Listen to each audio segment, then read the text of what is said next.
Marley, should the Prime Minister retaliate if tariffs are imposed by the American President? I think it depends exactly what the tariffs are. If they're tariffs focused on steel and aluminium, I can see the case for perhaps not retaliating. I think if they're broad tariffs along the lines you suggested, responding to VAT, I think there's a stronger case for doing so.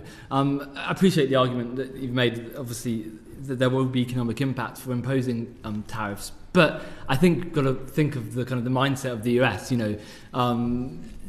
In order to manage our geopolitical relations, we have to look like we are taking this negotiation seriously. If we don't respond at all, then I think it sends a strange message in a way to countries. They'll impose tariffs on us, but we won't do anything at all in response. And I think by responding, we can then put ourselves in a better position to then negotiate the removal of those tariffs in future. If we don't do anything, then we lose our leverage. So what tariffs would you propose to the Prime Minister? Let's say it's an American across-the-board 21% tariff on all UK exports to the US. What should the Prime Minister do?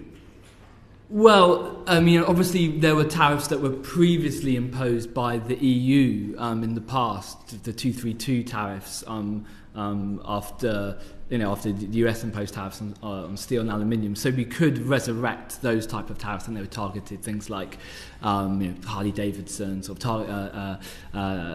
particular whiskies and so on. So you could follow that approach, targeting those types of tariffs. That would be an easy way to do it, because we obviously have those types of tariffs. Those strategic strikes. Those strategic yeah, exactly. So that would be the obvious starting point. But you'd have to investigate exactly where what the impacts would be, and I'm sure that the government's considering this. Yeah.